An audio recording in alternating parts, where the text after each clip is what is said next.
High বন্ধুরা, আশা করি আপনারা সবাই অনেক ভালো আছেন। সো ইউটিউবে আমরা কে না চাই যে আমাদের ভিডিওটি র্যাঙ্ক লিস্টে র্যাঙ্ক করুক। আমরা সকল ইউটিউবারই চাই যে আমাদের ভিডিওটি যাতে র্যাঙ্ক করে। আর এই ভিডিও র্যাঙ্ক করার জন্য আমরা ট্রিক্স নিয়ে থাকি, বিভিন্ন ধরনের টিপস নিয়ে থাকি, বিভিন্ন ভিডিওতে দেখে থাকি। তারপরেও কিন্তু আমরা এই ভিডিও র্যাঙ্ক করাতে পারি না। সো যার কারণে আমাদের ভিডিওটি র্যাঙ্ক করছে না এবং র্যাঙ্ক না করার কারণে কিন্তু আমরা ভিউ পাচ্ছি না। সো আজকে আপনাদের সঙ্গে সেই বিষয়টি নিয়ে আলোচনা করব যে কীভাবে আপনারা ভিডিওটি র্যাঙ্ক করাতে পারবেন এবং র্যাঙ্ক করে আপনারা বেশি ভিউ নিয়ে আসতে পারবেন। সো ইউটিউবে কিন্তু একটি নির্দিষ্ট সময় রয়েছে, যে সময় যদি আপনারা ভিডিও আপলোড করেন তাহলে কিন্তু আপনাদের ভিডিওটি ইউটিউবের র্যাঙ্ক লিস্টে র্যাঙ্ক করবে। আসলে বেসিক্যালি র্যাঙ্কিং যেভাবে করে ইউটিউব অ্যালগরিদম, সেটি হচ্ছে আপনারা যখন থেকে ভিডিও আপলোড করেন ঠিক সেই সময় থেকে পরবর্তী 30 মিনিটের মধ্যে আপনার ভিডিওটা কতজন দর্শক দেখছে এবং কত সময় ধরে দেখছে, এর উপর ভিত্তি করে আপনাদের একটি ভিডিও পারফরমেন্স দিয়ে থাকে। এই ভিডিও পারফরমেন্সে দেখবেন যে র্যাঙ্কিং করা থাকে। আর এই 30 মিনিটের মধ্যে যদি আপনার ভিডিওতে যদি গত 10টা ভিডিওর চাইতে যদি বেশি ভিউ হয়, তাহলে দেখবেন যে আপনার ভিডিওটির র্যাঙ্কিংয়ে 1 নম্বরে চলে গেছে। কারণ 30 মিনিটে সেই ভিডিওগুলোতে যদি 20টা ভিউ হয়ে থাকে আর আপনার ভিডিওর যদি 30 মিনিটে 30টা ভিউ হয়ে থাকে, তাহলে দেখবেন যে আপনার ভিডিওটি র্যাঙ্কিংয়ে 1 নম্বরে চলে গেছে। আর ঠিক সেখান থেকে কিন্তু আপনার ইমপ্রেশন কিন্তু দ্রুত বেড়ে যাবে। আর যখন ইমপ্রেশন বাড়ছে তখনই কিন্তু আপনার ভিডিওটি নতুন দর্শকের কাছে চলে যাচ্ছে। নতুন দর্শকের কাছে যাওয়া মানে বেশি ভিউ আসবে, বেশি সাবস্ক্রাইবার আসবে। সো এখন কথা হচ্ছে যে আপনারা ভিডিও র্যাঙ্কিং করাবেন কিভাবে। আসলে যখন ভিডিও আপলোড করছেন তখন থেকে পরবর্তী 30 মিনিট আপনাদের জন্য ভিডিওর জন্য অতি গুরুত্বপূর্ণ। আর এই 30 মিনিটে আপনাকে সবচেয়ে বেশি ভিউ আনতে হয়। এই 30 মিনিটে ভিডিও তাহলে ভিউ আনবেন কিভাবে? আসলে আমরা জানি না যে ভিডিও আপলোড কোন সময় দেব।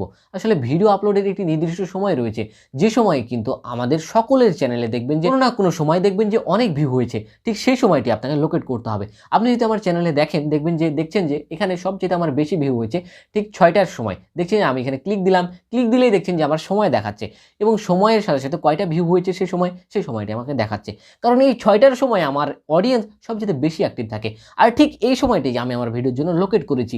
ঠিক 6টার সময় আমি প্রতিদিন ভিডিও আপলোড করি, কারণ আমি জানি যে আমার 6টার সময় আমার অডিয়েন্স অ্যাক্টিভ থাকে।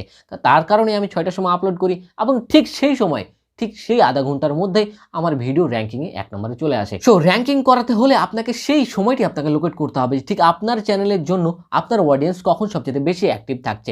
দেখবেন যে আপনার চ্যানেলের অ্যানালিটিক অর্থাৎ স্টুডিওতে গিয়ে আপনি অ্যানালিটিকে গিয়ে রিয়েল টাইম ভিউ দেখবেন যে পরবর্তীতে আপনার ভিডিও আপলোড দেওয়ার পর থেকে ঠিক কখন আপনার অডিয়েন্স সবচেয়ে বেশি ভিউ করেছে, ঠিক সেই সময়টি আপনি লোকেট করে ফেলুন এবং সেই সময়েই আপনি প্রতিনিয়ত ভিডিও আপলোড করে দেন। তাহলে দেখবেন যে সেই সময় আপলোড করছেন, তাহলে দেখবেন যে আপনার প্রতিটা ভিউয়ে ঠিক আধা ঘন্টার মধ্যে আপনার ভিডিও র্যাঙ্কিং করছে।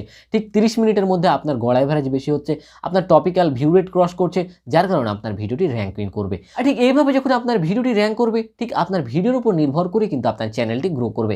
আপনার ভিডিও যখন টপিক্যাল ভিউ ক্রস করছে, তখন আপনার চ্যানেলের ইমপ্রেশন, মোড ইমপ্রেশন যেটি রয়েছে সেটি কিন্তু বাড়বে। আর প্রতিদিন যখন এইভাবে মোড ইমপ্রেশন বাড়ছে, তখন কিন্তু আপনার চ্যানেলের টোটাল ইমপ্রেশনটা বাড়ছে। আর ঠিক এইভাবে টোটাল ইমপ্রেশন বাড়লে আপনার চ্যানেলটি নতুন নতুন অডিয়েন্সের কাছে কিন্তু বেশি পৌঁছাবে। সো আরেকটি কথা হচ্ছে সেটি হচ্ছে যে আমরা অনেকেই 6টার সময় ভিডিও আপলোড করে থাকি, 7টার সময় ভিডিও আপলোড করে থাকি, 7:30টার সময় আপলোড করে থাকি। এই সময়গুলোতে ভিডিও আপলোড করা যাবে না, কারণ এই সময়গুলোতে দেখেন যে অনেক বড় বড় ইউটিউবার রয়েছে, তারা কিন্তু এই সময়গুলোতে ভিডিও আপলোড করে থাকে। যার কারণে যখন আপনার ভিডিওটি আপনিও আপলোড করলেন 6টার সময়, আবার কোনো একটা বড় ইউটিউবারও আপলোড করলো 6টার সময়, দুটো নোটিফিকেশন যখন একসঙ্গে কোনো অডিয়েন্সের কাছে যাবে, তখন সেই অডিয়েন্স কোন ভিডিওটি দেখবে? আপনারটা দেখবে না সে বড় ইউটিউবারের ভিডিওটি দেখবে? অবশ্যই সে বড় ইউটিউবারের ভিডিওতে ক্লিক করবে। ঠিক তখন কিন্তু আপনার ভিডিওটি ইগনোর হয়ে গেল, ঠিক না?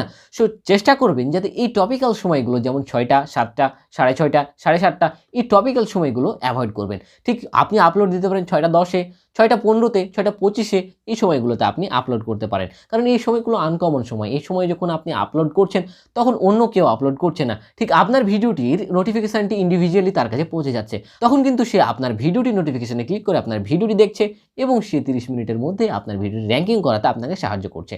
সো আশা করি আপনারা মনোযোগ সহকারে ভিডিওটি যদি এ পর্যন্ত দেখে থাকেন, তাহলে আপনারা ভিডিওর র্যাঙ্কিং কীভাবে করে এবং কীভাবে আপনারা আপনাদের ভিডিওগুলো র্যাঙ্ক করাবেন, সে সমস্ত কিছু আপনারা বুঝে গেছেন। সো ভিডিওটি যদি ভালো লেগে থাকে, তাহলে অবশ্যই লাইক বাটনে হিট করে দেন এবং নিচে যে লাল বাটনটি দেখছেন সেটি প্রেস করে দেন এবং পাশে আসা নোটিফিকেশান বেলটি অন করে দেন।